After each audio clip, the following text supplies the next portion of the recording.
Uh, I'm Chirag Meghani, and my topic is sounds of homes.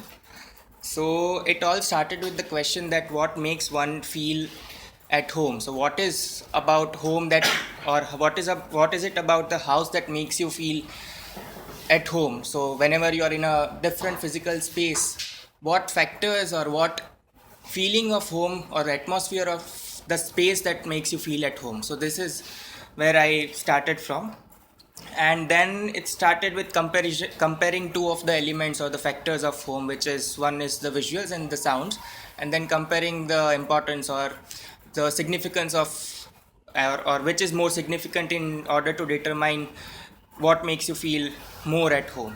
So then this is about the visuals of the home. So this is a beautiful kitchen designed by an architect, which talks about material juxtaposition. And yeah, so this is the visual of a kitchen, a room with beautiful light quality and visual connections with the outside and visual connections with the spaces of the houses, indoor spaces of the houses, and then the sculptural forms of the houses. And then talking about the other factor, which is the sounds of home. So I'll play an audio, and I request all the viewers to start, like, close their eyes or think about the sounds and relate to it if they can relate to their sounds of home.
हम विविध भारती से बोल रहे हैं। भूले से गीत कार्यक्रम में आप सभी का बहुत बहुत स्वागत है। आइए सुनते हैं कार्यक्रम का पहला गीत।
Yeah, so now the question is that since now we have looked at both the parts, the visuals of the home that we as architects and designers tend to focus more on while designing the houses, and the sounds of home that you just now listened to, and we tend to ignore or not give much importance to the effect of sounds that it has on one's mind. So it is a question for all of us to decide what is more important and how much focus should we be giving on the sounds also while designing. And the next part is where how the architecture of the house or the architectural decisions of the house affects the sounds, which in turn determines how you relate to your home. So then this is the second part is about comparing different typologies of houses, and so how the sound is affected because of the architecture of the homes. So one of the cases is the pre-designed bungalows societies, and have certain decisions like taking the first case of the service shaft, which connects the rooms on the top floor with the room on the ground floor, as well as the living spaces of the houses on the ground floor, which is the red part of the plan.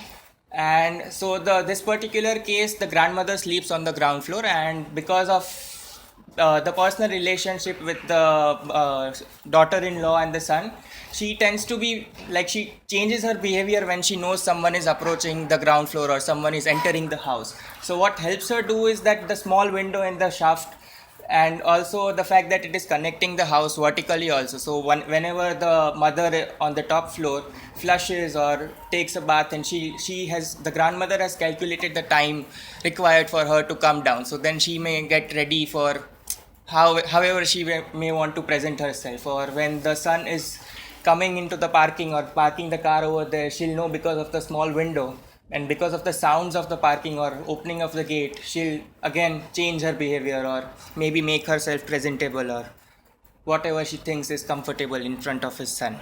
So this is how this is the first case. The another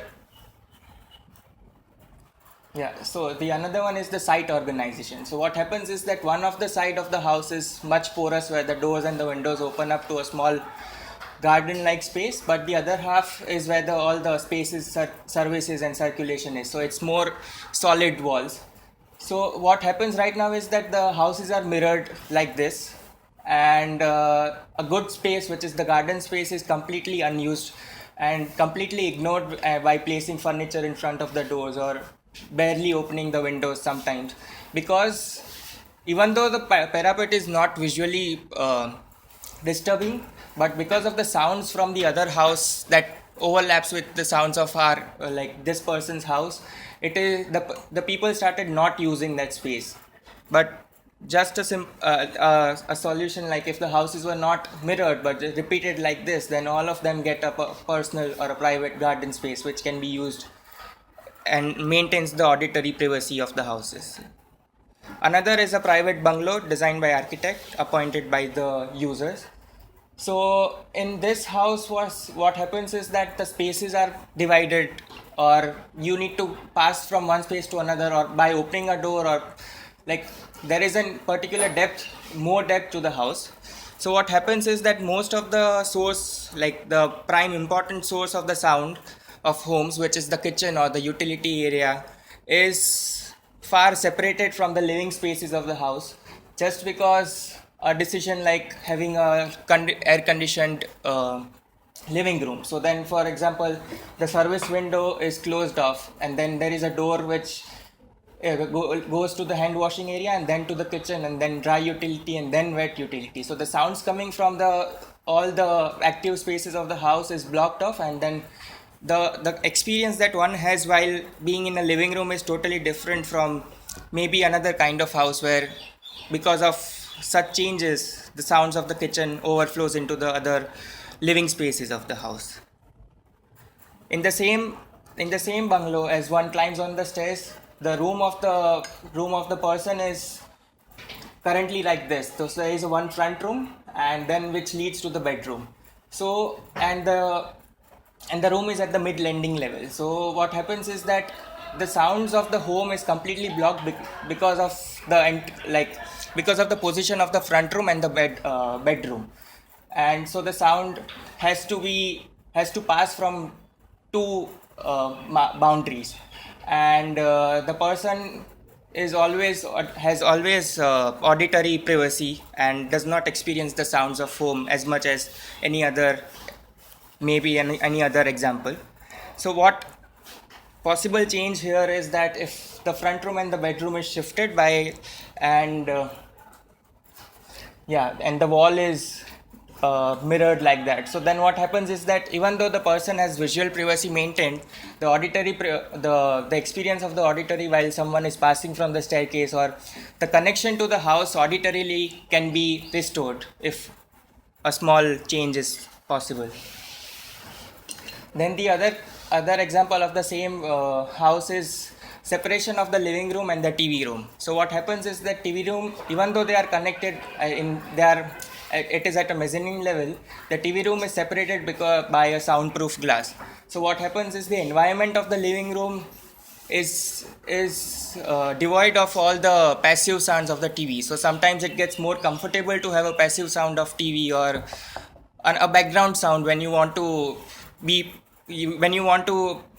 into a space. So that possibility is cancelled over here, and also because of the AC, the living room is closed off by glass wall. So then this huge volume is uncomfortably silent sometimes when you want to talk to your friends or just sit over there. The another case is of a private bungalow but with shared walls. So in this first case, what happens is that the bedroom is just next to the wet utility area and the kitchen. So what happens here is totally opposite from the case that we saw previously. So throughout the daytime, the sounds from the kitchen and the utility is always flooded into the room. So it is sort of on a boundary of being very private and being public at the same time. So even though you are visually disconnected from the spaces of the houses, but you are still accessible. You feel accessible to the person working in the wet utility or the kitchen of the house, just because of the presence of sounds. And then the another example is how the allocation of the room depends or is affected by the sounds that one hears in the rooms. So this is an example of my house where the street sounds or the city sounds is heard in the parents' room, whereas the sounds of the utility area or the sounds of the kitchen is heard in my room. So what happened is that before this house, we used to stay in a house which had an opposite condition. So my father didn't prefer the sounds of the utility while he wants to sleep in the afternoon. So this time he made sure that the allocation of the room is switched because he wanted different kinds of sounds. Of course, there were other reasons, but one of the factor is sounds that one hears in the rooms. And then an example of the shared walls is, so what happens is that all the utility area of the surrounding houses focus onto one part. So not just the sounds from your kitchen or the utility spaces, but the sounds from the neighbors is also always heard when the spaces are in use. So the relationship between the neighbors formed over here is a different kind of relationship, where you know their schedule of washing their clothes, or when they wake up, or when they wash their vessels, or their mate timings, or whatever. And then this is about how the nature of person determines the sound quality of the house. So in this case, the people staying in the house didn't want to put nets, pigeon nets. So what happens is pigeons tend to come into their house because other neighbors have already put the net so that they don't have any space to go. So now they have become a very prominent sound of the house. So even every time in the morning or night, you can hear them chirping or flying around in the house. So that is very distinct feature of the sound feature of the house. Now the cases are of the high-rise apartment buildings, where the relationship between the neighbors and for this particular case, I'll be talking about both the unit level relationship as well as the neighbors. So what happens in this center point apartment is that because of the double volume, and the double volume has most of the living spaces of the houses.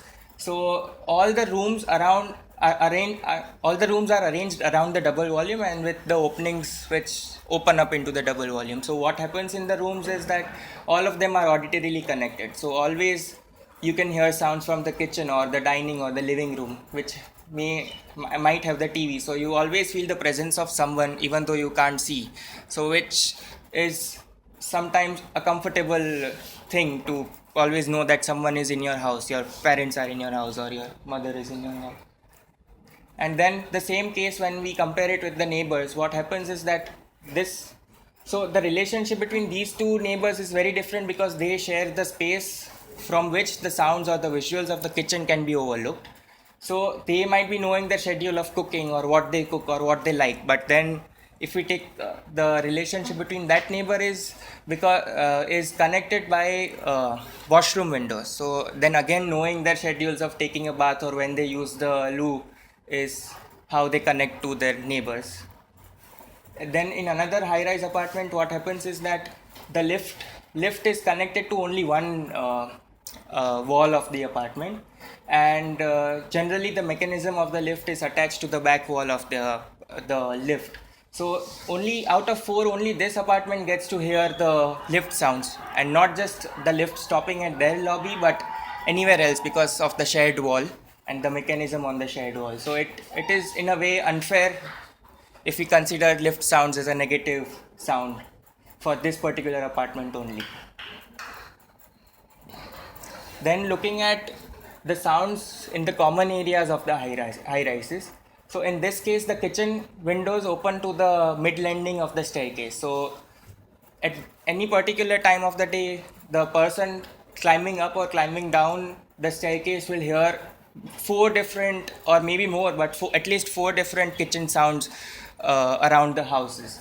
So that sort of creates a different feeling. Not good, I'm not making a value judgment, but it is a different experience of going up or down the apartment block. And over there, what happens is they share up a bedroom wall. So then the sounds that overflow into the bedroom is like there is a possibility of sounds overflowing into each other. So the relationship between them is going to be very different. Yeah, so this was about identifying or making one aware about how